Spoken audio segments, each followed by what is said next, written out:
I've literally heard in the last few minutes is that Marcus Agius, the chairman of Barclays, will be resigning. An announcement is likely first thing in the morning.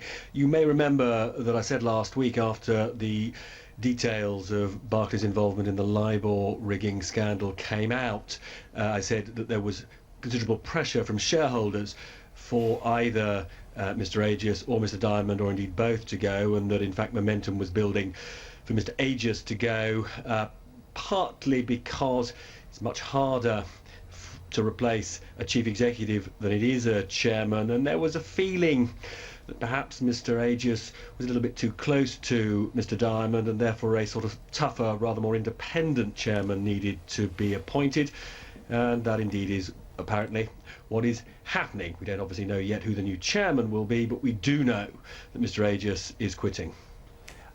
But will that, do you think, increase the pressure on Bob Diamond, especially in terms of what we read today, in terms of the phone calls he made to politicians in the last few days, and indeed to Ed Miliband, about the pressure on him to go when he was in charge of this department at the time?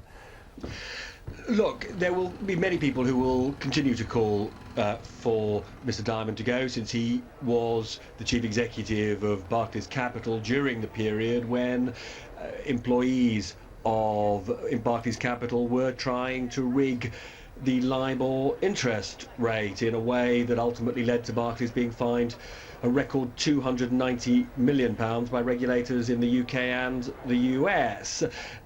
That said, most people would say he's a highly talented executive. He has personally committed to improve and change the culture of Barclays, and now broadly it will be up to a combination of shareholders and regulators, but at the moment mostly shareholders, the ball is in their court, to determine whether indeed he is the right man to lead them forward. As I say, many shareholders will be encouraged that a new chairman is being appointed, and they will certainly look to that chairman as one of his or her first tasks to evaluate precisely the question you raise: is Bob Diamond the right person for Barclays in the long term?